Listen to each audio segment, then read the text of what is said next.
우리 다 함께 찬송가 195장 찬송을 같이 부르겠습니다. 성령이여 우리 찬송 부를 때 진심으로 찬양하게 하소서. 195장 찬송입니다.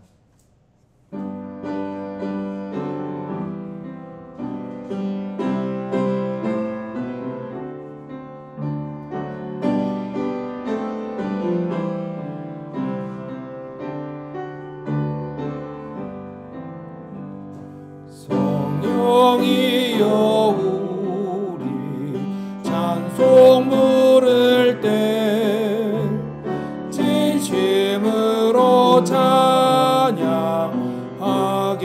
하소서. 성령이여 우리 기도 드릴 때 우리 곁에 계셔 일러주소서. 성령이여 우리 성경 읽을 때 그 속에서 빛을 보게 하소서. 성령이여 우리 전도할 때에 지혜로운 말씀 주시옵소서. 성령이여 우리 겸손해져서 우리 주와 같이 되게 하소서.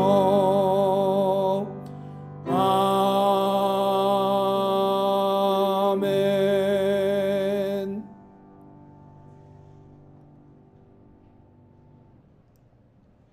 폭풍 같은 한 주를 지나고 고요히 주님 앞에 나아가는 시간입니다.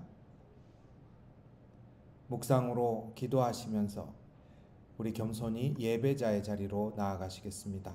다 같이 묵도하시겠습니다.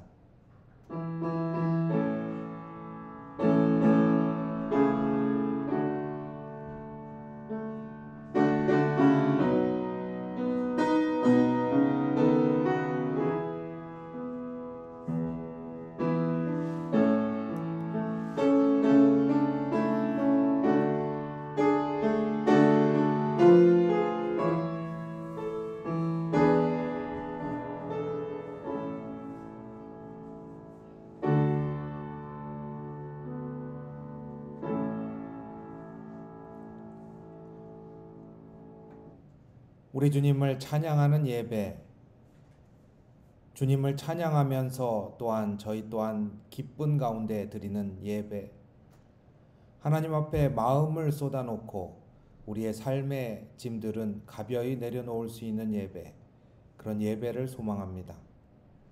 하나님과 함께 걸어가는 것, 주님께서 우리와 함께 걸으시는 것을 확인하는 것, 그런 예배 되기를 소망합니다.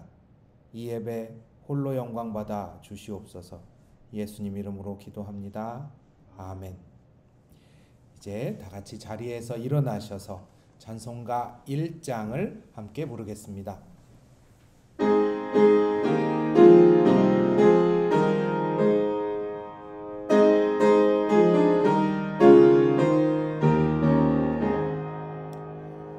만복의 근원 하나님 온 백성 찬송 드리고 저 천사여 찬송하세. 찬송 성부 성자 성령 아멘.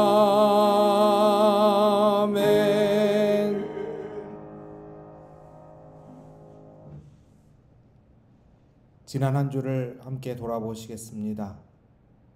주님께서 우리에게 가르쳐 주신 것, 너무나 늦은 것은 아직 없습니다. 주님께서 우리에게 주시는 새 길과 새 생명, 새로운 선택, 새로운 행동과 생각, 주님께서 우리에게 늘 새롭게 채워주십니다.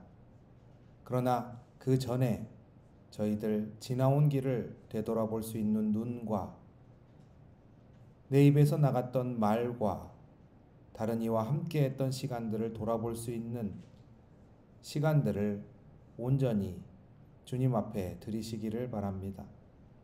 하나님과 나만이 하는 죄를 또한 침묵 가운데 주님 앞에 고백하시겠습니다.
주는 선하사 사죄하기를 즐거워하시며 주께 부르짖는 자에게 인자함이 후하심이니이다. 주님의 성품에 기대어 저희들 사도신경으로 다같이 신앙을 고백하겠습니다.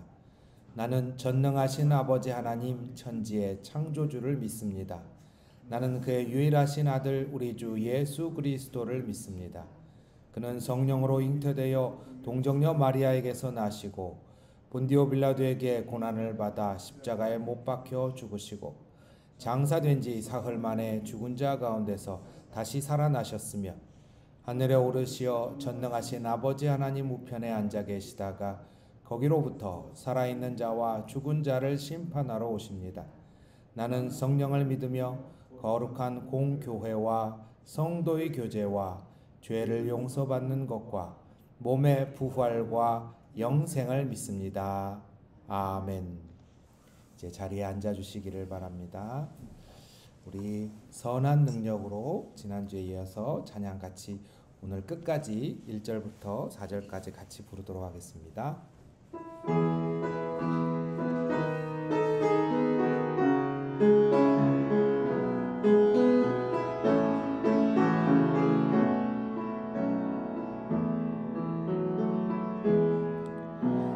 선한 힘에 고요히 감싸여 그 놀라운 평화를 누리며 나 그대들과 함께 걸어가네. 나 그대들과 하늘을 여네. 그 선한 힘이 우릴 감싸시니 믿음으로 일어날 일 기대하네. 주 언제나 우리와 함께 계셔 하루 또 하루가 늘 새로워. 지나가 넘을 어둠의 날들이 무겁게 내 영혼 짓눌러도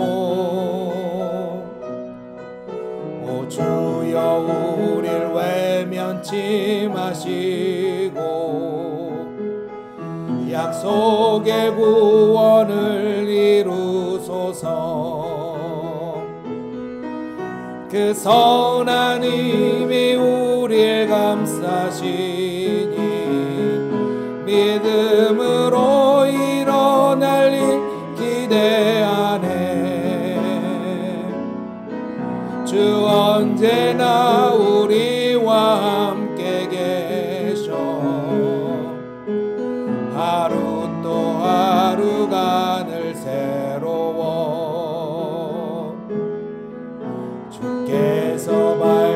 피신 작은 촛불이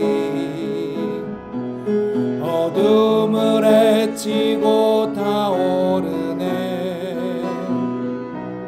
그 빛에 우리 모두 하나 되어 오늘이에 비추게 하소서. 그 선한 힘이 우릴 감싸시니 믿음으로 일어날 일 기대하네. 주 언제나 우리와 함께 계셔 하루 또 하루가 늘 새로워. 이 고요함이 깊이 번져갈 때 저 가슴 벅찬 노래 들리네. 다시 하나가 되게 이끄소서. 당신의 빛이 빛나는 이 밤 그 선한 힘이 우릴 감싸시니 믿음으로 일어날 일 기대하네. 주 언제나 우리와 함께 계셔 하루 또 하루가 늘 새로워.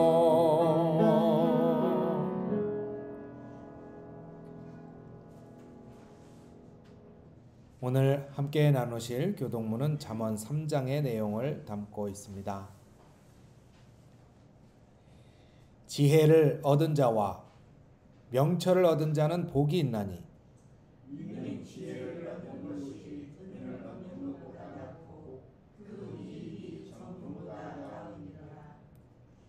지혜는 진주보다 귀하니 내가 사모하는 모든 것으로도 이에 비교할 수 없도다.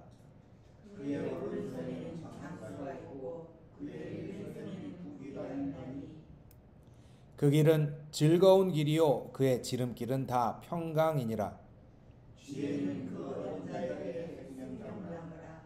지혜를 가진 자는 복되도다. 여호와께서는 지혜로 땅에 터를 놓으셨으며 명철로 하늘을 견고히 세우셨고 그의 지시로 깊은 바다를 갈라지게 하셨으며 공중에서 빛이 내리게 하셨느니라. 내 아들아 완전한 지혜와 근신을 지키고 이것들이 내 눈앞에서 떠나지 말게 하라. 대저 여호와는 내가 의지할 이시니라. 내 발을 지켜 걸리지 않게 하시리라. 아멘. 찬송가 336장입니다.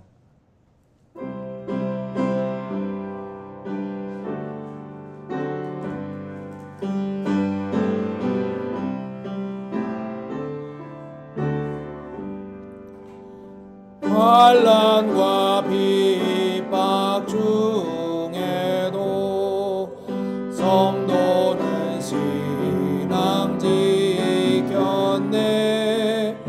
이 신앙 생각할 때에 기쁨이 충만하도다. 성도의 신앙 따라서 죽도록 충성하겠네. 옥중에 매인 성도나 양심은 자유 얻었네. 우리도 고난 받으면 죽어도 영광 되도다. 성도의 신앙 따라서 죽도록 충성하겠네. 성도의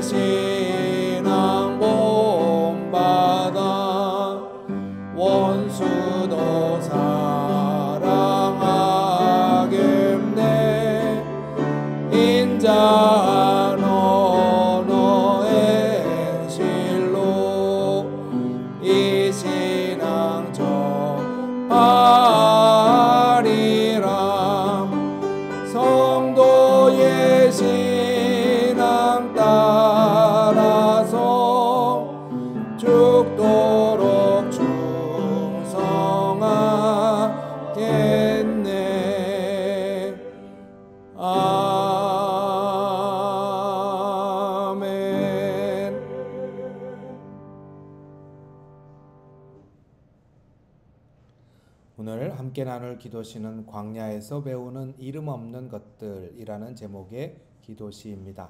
한 구절 한 구절 묵상으로 읽으면서 기도하시겠습니다. 같이 기도하겠습니다. 광야로 들어서면 길은 사라지고 말은 모래에 묻혀 자취조차 남지 않는다. 그러나 그곳에서야 우리는 비로소 허기진 마음의 소리를 듣고 목마른 영혼에 갈라진 금을 본다. 하루 먹을 만나가 왜 오늘만 허락되는지, 신발이 헤어지지 않는 이유가 왜 은혜라는 이름인지, 광야는 묻지 않고 조용히 가르친다. 사람이 떡으로만 살지 않음을 우리의 빈 주머니에 새기고 길을 잃어야만 인도하심이 얼마나 밝은지 눈을 뜨게 한다. 광야는 혹독하지만 결코 잔인하지 않다. 그저 우리가 잊고 있던 것을 기억하게 하고 잡고 있던 것을 놓게 하고 스스로 서려던 발걸음을 주의 품으로 돌려놓을 뿐이다. 그래서 때로는 광야가 학교이고 침묵이 교과서이며 작은 고통이 가장 깊은 지혜의 스승이 된다. 돌과 모래뿐인 그 길에서 오히려 우리는 하늘을 선명하게 본다. 왜냐하면 다른 의지할 것이 없을 때 비로소 하늘이 얼마나 가까운지 깨닫기 때문이다. 아멘. 우리 구절을 묵상하시며 기도하시겠습니다.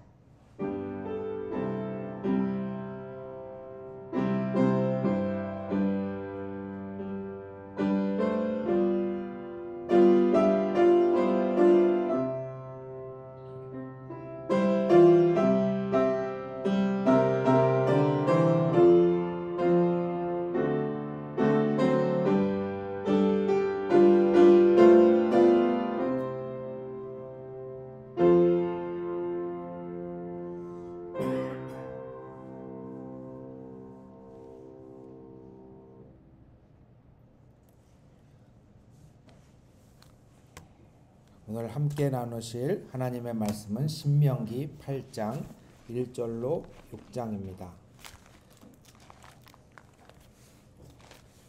페이지는 276페이지입니다. 신명기 8장 1절로 6절 276페이지.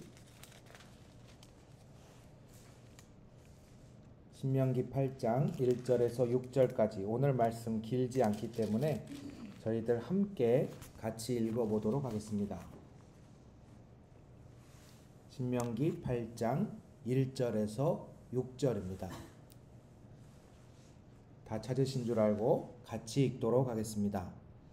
내가 오늘 명하는 모든 명령을 너희는 지켜 행하라. 그리하면 너희가 살고 번성하고 여호와께서 너희의 조상들에게 맹세하신 땅에 들어가서 그것을 차지하리라. 내 하나님 여호와께서 이 40년 동안에 내게 광야 길을 걷게 하신 것을 기억하라. 이는 너를 낮추시며 너를 시험하사 내 마음이 어떠한지 그 명령을 지키는지 지키지 않는지 알려 하심이라. 너를 낮추시며 너를 줄이게 하시며 또 너도 알지 못하며 내 조상들도 알지 못하던 만나를 내게 먹이신 것은 사람이 떡으로만 사는 것이 아니요 여호와의 입에서 나오는 모든 말씀으로 사는 줄을 내가 알게 하려 하심이니라. 이 40년 동안에 내 의복이 헤어지지 아니하였고 내 발이 부르트지 아니하였느니라. 너는 사람이 그 아들을 징계함 같이 내 하나님 여호와께서 너를 징계하시는 줄 마음에 생각하고 내 하나님 여호와의 명령을 지켜 그의 길을 따라가며 그를 경외할지니라. 아멘.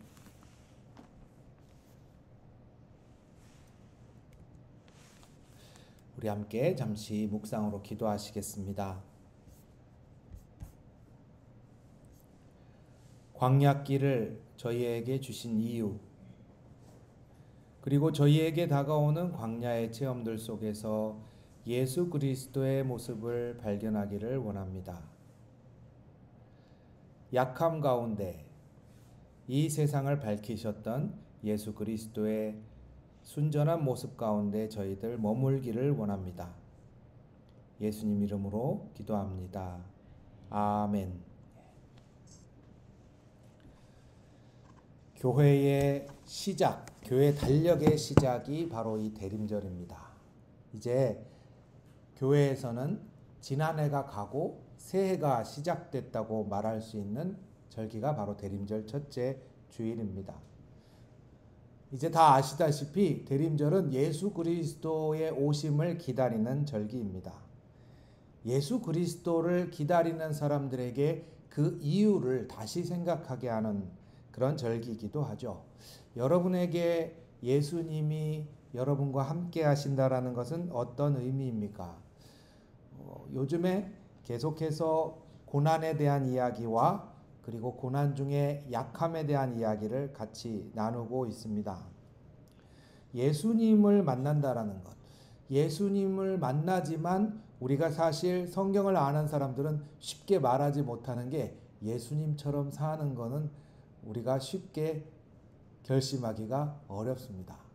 예수님을 좋아하지만 예수님을 따라 똑같이 살기는 용기가 안 나는 그런 이유는 무엇일까요? 몇 주 전에 출판된 책 중에 심볼 전쟁이라는 책이 있습니다. 이 심볼 전쟁이라는 책은 일본에서 지금 목회를 하고 계신 홍이표 박사님이 지은 책입니다. 이 400쪽이나 돼서 지금 현재 저도 다 읽지는 못했지만 그 책을 읽으면 그 일본 안에서 하나의 재밌는 장면이 첫째 장면으로 그려집니다. 일본의 상징 깃발을 혹시 아시나요? 우리가 보통 아는 하얀 바탕에 동그란 빨간색 동그라미 그려진 그 깃발 말고 일본의 오래된 제국의 상징으로 우길기라는 게 있습니다. 아마 뉴스에 등장할 때마다 그 이슈가 되는데요. 이 우길기를 상징하는 그 우길기는 태양과 그 태양 주변의 햇살을 묘사해 놓은 그림입니다. 아마 여러분들이 그 시간이 되실 때 한번 찾아보시면 좋겠습니다. 일본 사람들이 이 우길기를 볼 때마다 한때 아시아를 호령했던 일본의 영광을 되찾고 싶은 마음에 일본의 전쟁에 관련된 기념관이나 혹은 전쟁 영웅들의 자리에는 꼭 이 우길기를 크게 걸어 놓습니다. 그런데 이 일본에서 목회하신 홍이표 박사님이 재밌는 관찰을 하나 했답니다. 그 우길기가 나부끼는 전쟁 박물관 옆에는 꼭 뭐가 있냐면 십자가가 있습니다. 예를 들어 일본에서 가장 유명한 그 전쟁의 기념물이라고 할 수 있는 게 야스쿠니 신사거든요. 그 야스쿠니 신사 옆에도 신학교가 있습니다. 다분히 의도적인 것이죠. 그러면서 홍이표 박사님은 이렇게 얘기해요. 우길기가 나부끼는 곳에 십자가가 나란히 서 있다. 일본의 역사 속에서 이것은 굉장히 특이한 두 갈래의 길을 의미합니다. 일본이 문호를 개방할 때 그 미국과 네덜란드라는 굉장히 강력한 서구 열강들을 전쟁 중에 패해서 문호를 개방하게 되는데, 그러면서 일본이 생각한 게 저 나라들은 왜 이렇게 발전했는가 생각해 보니까 기독교라는 거예요. 그런데 그 기독교를 살펴보니 기독교에는 신이 하나밖에 없는데 그 신이 예수더라. 그러면 우리가 서구 열강처럼 강력해지기 위해서는 우리도 바꿔야겠다 생각을 해서 메이지 유신 때 모든 만물을 신으로 섬기던 일본의 전통 종교를 하나의 하나님으로 바꾸는 개혁을 합니다. 그리고 그때 그 가운데 하나의 신, 모든 국민이 섬겨야 될 하나의 신에 누가 들어갔어요? 천왕이 들어가서 앉아 있습니다. 그 천왕이 들어가서 앉아 있고 모든 이들이 천왕의 은총을 받는 모습이 바로 그 우길기입니다. 일본 사람들이 보기에는 예수님이 총도 만들어주고 배도 만들어주고 시계도 만들어주는 놀라운 힘의 신이기 때문에 그 힘의 신의 자리에 천왕이 들어가고 나머지는 기독교가 갖고 있는 그 힘의 모습을 그대로 받아안고자 하는 소망이 일본의 신도 안에 들어 있습니다. 근데 재밌는 것은 당시의 기독교인들 또한 일본의 그 움직임을 알고 있었던 것이죠. 그렇기 때문에 그 옆에 십자가를 세우고 신학교를 세웁니다. 이유가 똑같은 게 아니라는 건 여러분 당연히 아시겠죠. 사람들이 우리나라가 부강하고 우리가 부강하고 온 아시아의 최고 가는 나라가 되자고 일치단결하는 어쩌면 일본 입장에서는 굉장히 부흥이 되는 놀라운 모습 가운데 일본의 크리스찬, 일본 말로는 기리시단이라고 하는데 이 기리시단들은 자신을 아낌없이 드리고 온전히 십자가에 희생하신 예수 그리스도의 삶을 따라 살고자 십자가를 꼭 그 근처에다가 세워 놓습니다. 그래서 우길기를 볼 때마다 십자가가 잘 보이게 해놨어요. 여러분이 그걸 알고 나시면 일본에서 여러분들이 전쟁박물관 갈 일은 사실 거의 없는데 한국 사람들은 혹시나 마주치게 되신다면 주변을 둘러보시고 십자가를 한 번쯤 바라보시면 좋겠습니다. 네, 저는 지금 계속 약함에 대한 이야기를 하고 있습니다. 일본 사람들의 그 당시에 일본 사람들에게 신앙은 강력한 힘, 내가 문제를 해결하고 어려움을 헤쳐나갈 수 있는 능력, 그리고 그 능력을 주는 신이 어쩌면 서구의 신 하나님이었던 것인데, 그런데 잘 생각해 보니까 말이죠. 굳이 기도해서 힘을 얻을 필요가 있나 이거죠. 현실에 나에게 힘을 주는 존재가 제일 좋으니 지금 살아계시는 천왕이 그 자리에 계신 것이 가장 합리적이고 현실적인 것이죠. 우리도 마찬가지겠죠. 어떤 문제에 봉착했을 때 그 문제를 해결하고 싶은 것이 인지상정입니다.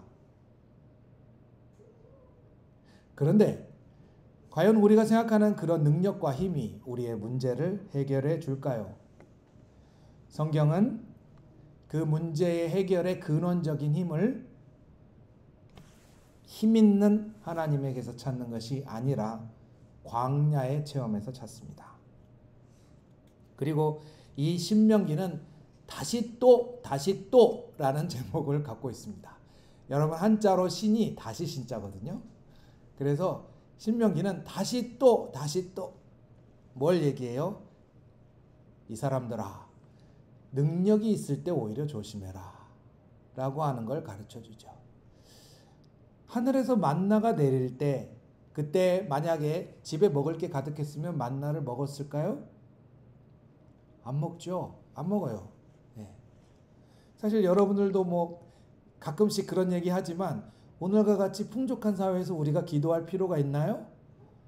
기도하는 것보다 카드 한번 들고 가서 편의점 가면 먹을 게 생기는 시대지 말이죠. 그러니 말이죠. 지금 이 얘기는 풍족한 사람들은 못 알아들을 수 있는 이야기입니다.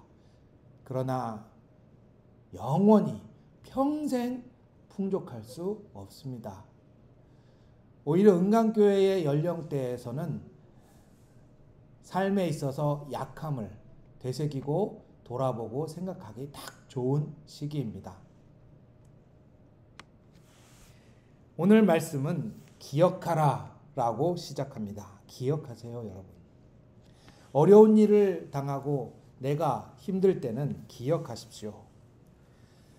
그 기억하라는 이유는 이렇게 되어 있습니다. 하나님이 여러분한테 벌을 내려서 그곳으로 몰아내신 것이 아니라 여러분이 그곳을 지나게 하시는 것입니다.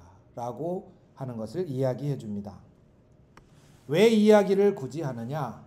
우리가 갖고 있는 심리적인 기제 때문에 그렇습니다. 어려운 일이 당하면 그 일이 영원히 끝나지 않을 것 같습니다. 광야를 여행하는, 사막을 여행하는 사람들이 가장 죽게 되는 이유는 덥기 때문이 아닙니다. 아무리 걸어도 전혀 변하지 않는 경치 때문에 돌고 돌고 돌고 또 돌아서 결국은 지쳐서 탈수 가운데 죽게 됩니다. 사막이 주는 무서움은 끝이 없다라는 겁니다. 근데 여러분, 이스라엘 지도 이제 머릿속에 그리실 수 있죠?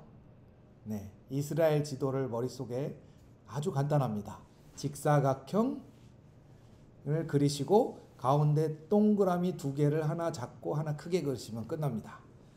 네, 그게 이스라엘 지도인데, 직사각형의 왼쪽에 바다가 있습니다. 그리고 여기를 인간이 걸어가면 도보 3일이면 충분히 닿는다라고 구약 성경에 쓰여져 있습니다. 바다를 옆에 끼고 모래 땅만 걸어가면 3일이면 되니 길을 잃어버릴 수도 없습니다. 그런데 지금 성경은 그 길을 40년 동안 빙 돌아서 갔다는 얘기입니다. 3일이면 갈 수 있는 거리를 밑으로 내려갔다가 지금의 우리 마치 치즈케이크처럼 생긴 시나이 반도를 돌고 돌아서 달팽이처럼 돌고 돌아서 들어갔다는 이야기입니다. 왜 그랬을까요? 왜 쉽게 사는 법을 하나님 가르쳐 주지 않았을까요? 성경이 오늘 여러분이 읽으신 구절에서 말해주는 답은 여러분을 낮추시기 위함입니다. 낮추기 위함이래요. 그럼 도대체 높은 건 뭐길래 낮춘단 말입니까? 이게 더 답에 가깝습니다. 왜냐하면 낮춘단 말은 그냥 들으면 아 그렇구나 하고 지나가거든요. 그런데 이렇게 질문하기 시작하면 이제 의미가 깊어집니다. 도대체 높은 게 뭐냔 말이죠. 그게 뭐길래 하나님이 못하게 하냔 말이에요. 뭐겠습니까? 한번 생각해 보십시오. 구약 성경의 내용을 쭉 요약해서 유추하면 왜 높아지는 걸 그렇게 싫어하셨는지 알게 됩니다. 그 이유는 뭐냐면 내가 모든 것을 책임지고 끌고 나갈 수 있다라는 생각입니다. 고대 그리스 로마 시대부터 지금까지 현대인에게 가장 필요로 하고 누구나 찾는 그 덕목이에요. 뭐냐? 내가 남한테 신세지지 않고 내 스스로 인생을 죽을 때까지 책임지는 능력. 근데 성경에서는 그것을 경계한단 말이죠. 이상해요. 남한테 손 벌리고 신세지지 않고 꿋꿋이 살고 싶은데 그것을 높은 거라고 얘기하고 그 생각을 하나님이 깨버리셨어요. 이유는 뭔지를 이제 제가 출애굽기 내용을 보고 말씀을 드리겠습니다. 그 좋은 얘기인데 그 좋은 얘기를 왜 싫어하실까? 바로 이겁니다. 출애굽기의 내용 중에 보면은 여러분도 아시는 내용이지만 이집트에서 홍해를 건너자마자 사람들은 불평하기 시작합니다.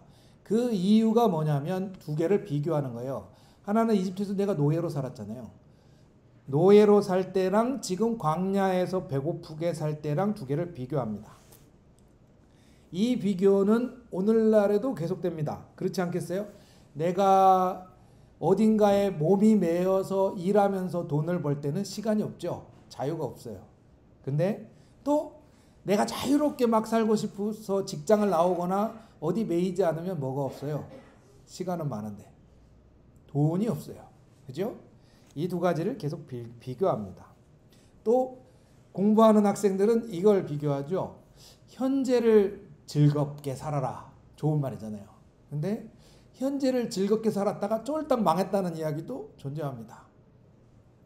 미래를 대비해야 된다. 근데 또 미래를 대비하자니 현재를 다 미래를 대비하는데 쏟아 넣게 되잖아요. 대다수 사람들에게 야 이제 됐다라고 할 만한 시간들이 오지를 않습니다. 문제는 야 이만큼이면 됐다라고 하는 것은 외면에서 오는 것이 아닌데 이스라엘 사람들의 판단 기준은 계속해서 밖에 있는 겁니다. 내가 뭘 먹었지 오늘? 내가 호텔 뷔페 좀 먹었어. 그럼 내가 그래 좀 성공했나 봐. 그런데 내가 집에서 사발면에 밥도 말아 먹을 수 없어서 사발면만 먹었어. 그럼 야, 내 인생 왜 그러냐? 기준이 밖에 있는 겁니다. 이스라엘 사람들이 모세에게 원망할 때 그랬죠. 우리가 이거 먹고 어떻게 사냐? 우리가 이거 입고 어떻게 사냐? 기준이 다 밖에 있습니다. 밖에 있는 것들을 채우는 방법은 다른 거 없습니다. 유튜브에 겁나게 많이 나오죠. 뭐가 나와요? 미래를 대비하세요. 그리고 지금부터 저축을 하시건 다른 데 투자를 하시건, 그리고 하다못해 몸의 미래는 운동을 통해서 대비하세요. 다른 방법 없습니다. 대비하십시오. 근데 말씀드렸죠? 그런 거 다 대비하려면 현실에서 지금 오늘은 재밌게 사실 수가 없습니다. 우리가 생각하는 그 모습 그대로 구약 성경에 똑같이 담겨 있습니다. 그러니까 여러분이 성경을 읽는 게 의미가 있겠죠. 그죠? 그 사람은 그때고 나는 나다 그러면 무슨 의미가 있겠습니까? 그런데 오늘 나랑 똑같이 고민하는 사람들이 이 안에 들어있는 거예요. 이스라엘 사람들이 걱정했던 건 오늘의 배고픔이 아닙니다. 이스라엘 사람들이 걱정했던 건 내일의 배고픔입니다. 우리 어떻게 하지? 어떻게 되지? 그래서 아주 신랄한 말이 출애굽기에 등장합니다. 저는 이 말 들을 때마다 정말 이 말 들으면서 화를 안 낼 수가 있나 싶은 말이 있는데, 그게 뭐냐면 하나님한테 모세한테 이렇게 얘기하죠. 아니 이집트에는 무덤이 없어갖고 우리를 여기 데리고 나와서 우리를 이 땅에 묻으려고 여기 데리고 나왔냐? 화가 납니다. 그런데 하나님께서 그 길을 40년 동안 걷게 하시고서는 기억하라 라고 이야기합니다. 이유는 말씀드린 대로 우리의 마음에 하나님께서 힘을 주시기를 원하시는 것 때문입니다. 그런데 마음에 힘을 가져라 그런다고 사람이 힘이 생기지 않죠. 그래서 그 학교에서 과목이 적어도 2가지가 있었던 겁니다. 첫 번째 과목은 만나입니다. 여러분, 그 만나 잘 아시죠? 하늘에서 내리는 양식입니다. 그런데 이 만나는 냉장고도 소용이 없습니다. 하루가 지나면 다 썩어버립니다. 그래서 거둘 때 딱 하루분만 거둘 수 있었고, 주님께 예배드리는 안식일 날 전날만 이틀치를 거둘 수 있었습니다. 그럼에도 불구하고 처음에 사람들이 막 이따만한 그릇을 갖고 나와서 담아갔다고 해요. 성경에 나와요. 이따만한 그릇을 갖고 담으러 나온 집은 어떻게 됐을까요? 집에서 벌레가 생기고 냄새가 나서 견딜 수가 없었다고 합니다. 하나님은 왜 만나를 주셨을까? 이게 첫 번째 과목의 질문이고, 이 대답이 여러분에게 아주 중요한 답이 됩니다. 하나님 주신 답은 성경에 나와 있죠. 사람이 떡으로만 사는 것이 아니다. 이 얘기를 거꾸로 하면 뭘까요? 사람은 떡만 보고 살기 쉽다.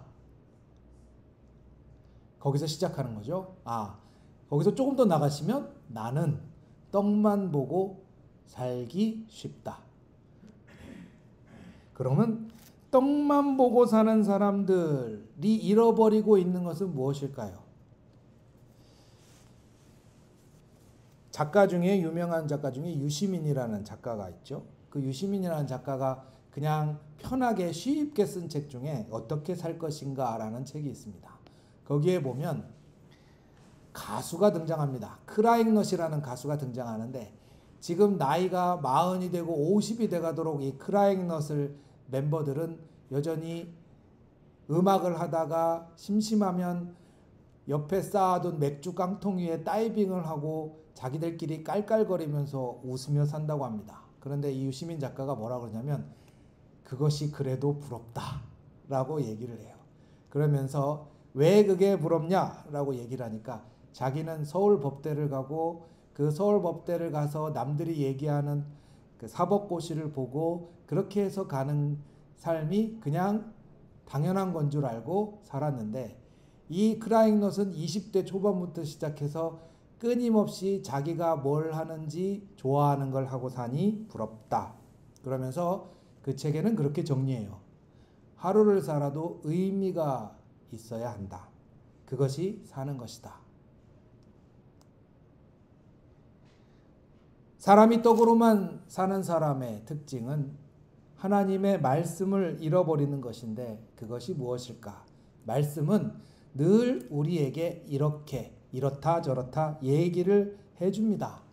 이렇다 저렇다 얘기를 하는데요. 오늘 설교도 마찬가지예요, 여러분. 설교 특징이 뭡니까?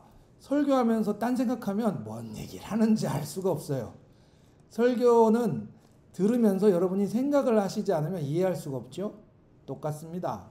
하나님 말씀도 말씀으로 살라는 얘기는 다른 거 아닙니다. 생각하라는 얘기예요. 생각이 외부에서 오는 나의 걱정을 이길 때까지 하나님이 주시는 삶의 의미를 갖고 살아가도록 이끌어 주십니다.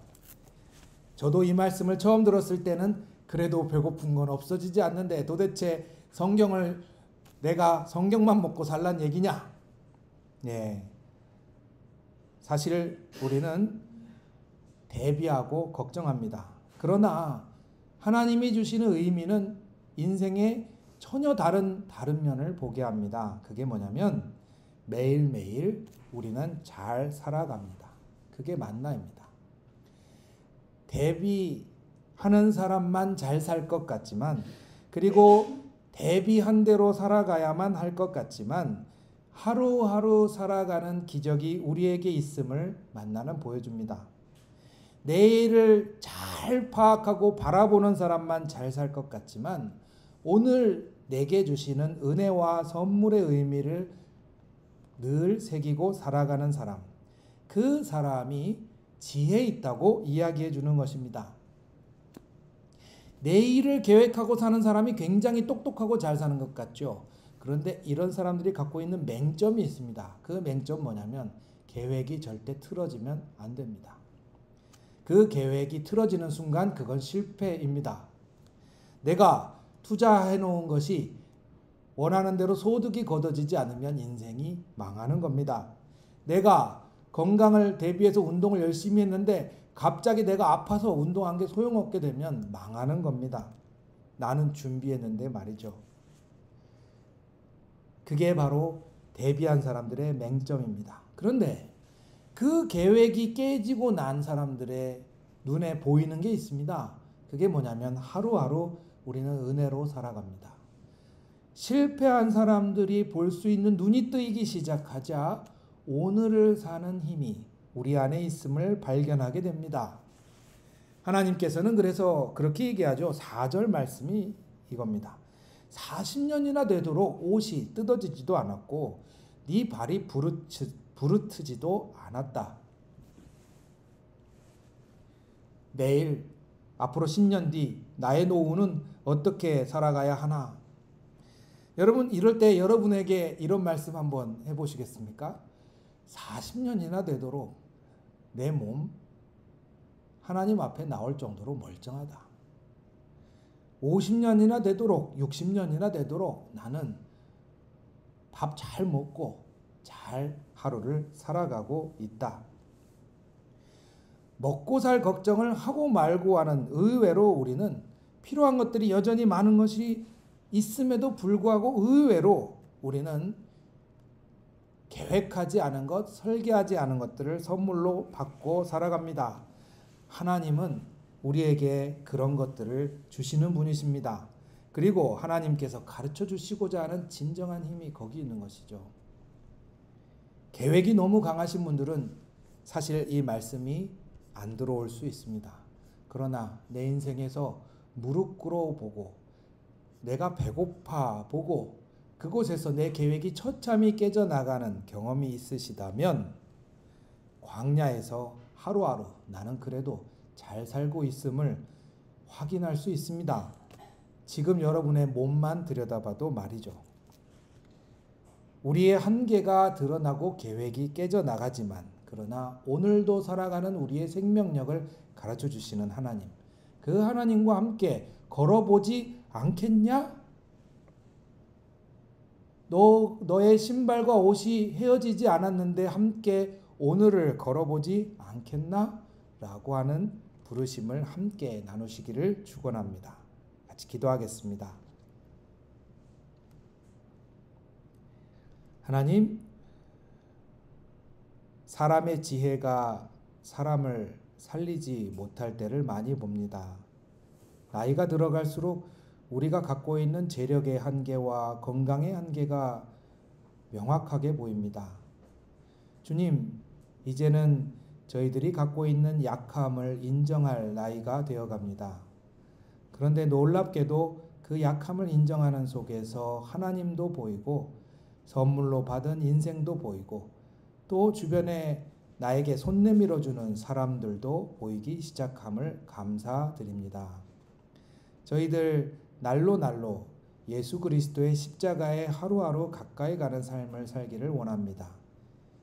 세상을 호령하는 힘이 아니라 누구 위에 올라서는 능력이 아니라 약함 가운데 세상을 아름답게 밝히던 예수 그리스도의 초를 따라가게 하여 주시옵소서. 예수님 이름으로 기도합니다. 아멘.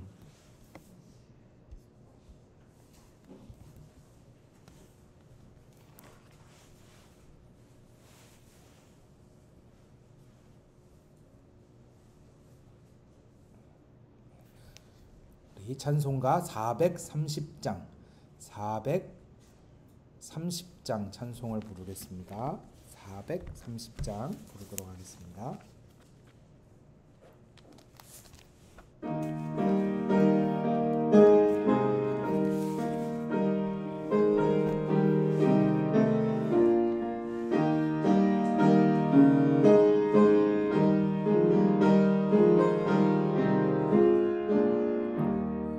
주와 같이 길 가는 건 즐거운 일 아닌가.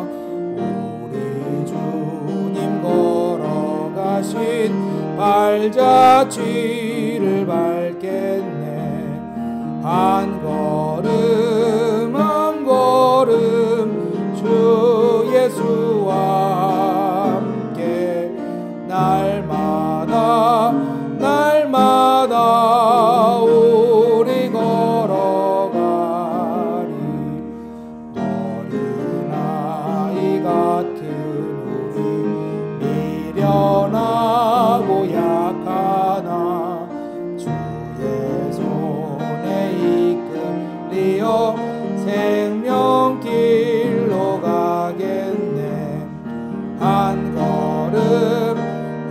걸음 주 예수와 함께 날마다 우리 걸어가리. 꽃이 피는 들판이나 험한 골짜기라도 인도하는 대로 주와 같이 가겠네. 한 걸음 주 예수와 함께 날마다 우리 걸어가리. 옛 선지자의 녹같이 우리들도 천국에 올라갈 때까지 주와 같이 걷겠네. 걸음 한 걸음 주 예수와 함께 날마다 우리 걸어가리. 기도하시겠습니다. 하나님, 삶의 광야길을 걸어가며 주님이 가르쳐 주신 지혜를 하루하루 곱씹으며 월요일부터 토요일까지 주어진 직장과 학교와 삶의 자리 가운데 걸어가는 은강교회 성도들의 발걸음을 기억하여 주시옵소서. 하나님, 특히 그 길이 어렵고 힘든 가운데 많이 넘어지는 은강교회 성도들을 기억하여 주시옵소서. 병상 가운데서 그 광야 가운데 하나님께 부르짖는 은강교회 성도들을 기억하여 주시옵시고, 또한 시험과 여러 가지 삶의 중요한 고비 가운데 하나님 앞에 매달리는 그 기도를 주여 들어 주시옵소서. 저희들이 출애굽을 할 때처럼 두렵고 떨리는 마음으로 주님을 따라가며 때로는 원망도 나오고 때로는 감탄도 나오지만, 그러나 그 길의 여정의 종착지는 주님께 닿기를 간절히 소망합니다. 그 중간에 일희일비할 때도 많지만 우리 내면 가운데 주님이 주신 생명력이 꺼지지 않음을 굳게 믿고 세상에 걸어 나가게 하여 주시옵소서. 이 모든 고난과 어려운 일들은 곧 끝날 것이니 주님께서 주시는 삶의 의미가 더욱 깊어지는 시간이 되게 하여 주시옵시고, 또한 어려움이 있을 때 함께 손 내밀고 기도하는 은강교회 성도들을 공동체로 만들어 주시며 함께 돕고 함께 아파하고 울어주는 이웃들을 허락하여 주시옵시고, 저희 또한 함께 힘들고 함께 웃으며 살아가는 곳에 있게 하여 주시옵소서. 예수님 이름으로 기도합니다. 아멘.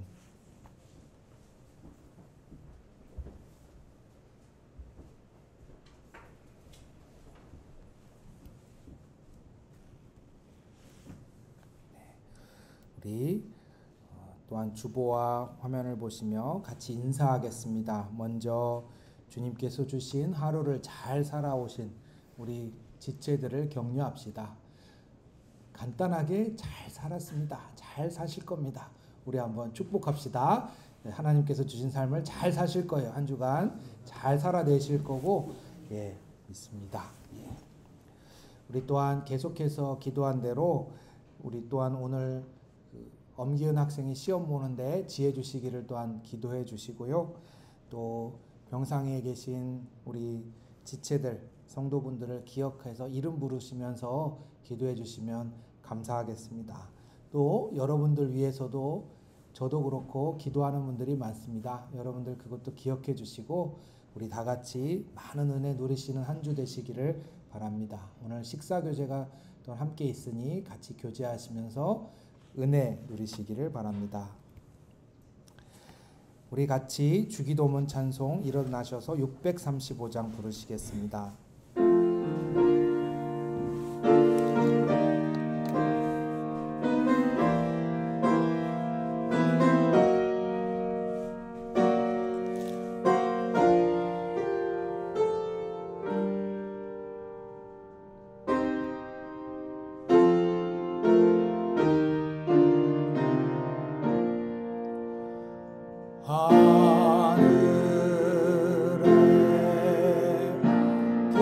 계신 아버지 이름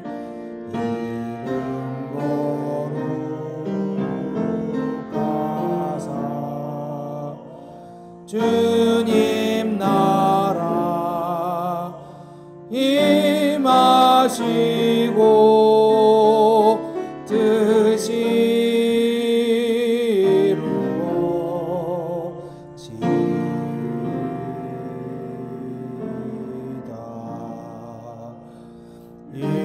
일용할 양식 주시고 우리들의 든 죄 다 용서하옵시고 또 시험에 들게 마시고 악에서 구원하소서.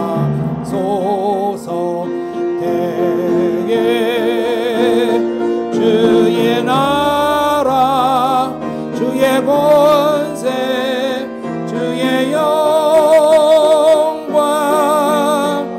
영원히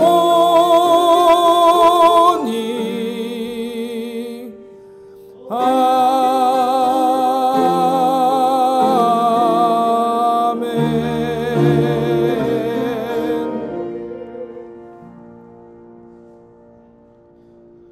지금은 우리 주 예수 그리스도의 은혜와 하나님의 무한하신 사랑과 성령님의 감동, 감화 역사, 교통하심이 삶의 여정 가운데 하나님을 바라보고 하나님께 마음을 정하고 가기를 원하는 은강교회 성도들의 발걸음 가운데 함께 하시기를, 그 등굣길과 출근길과 기도하는 자리에 함께 하시기를 주님의 이름으로 축원하옵나이다. 아멘.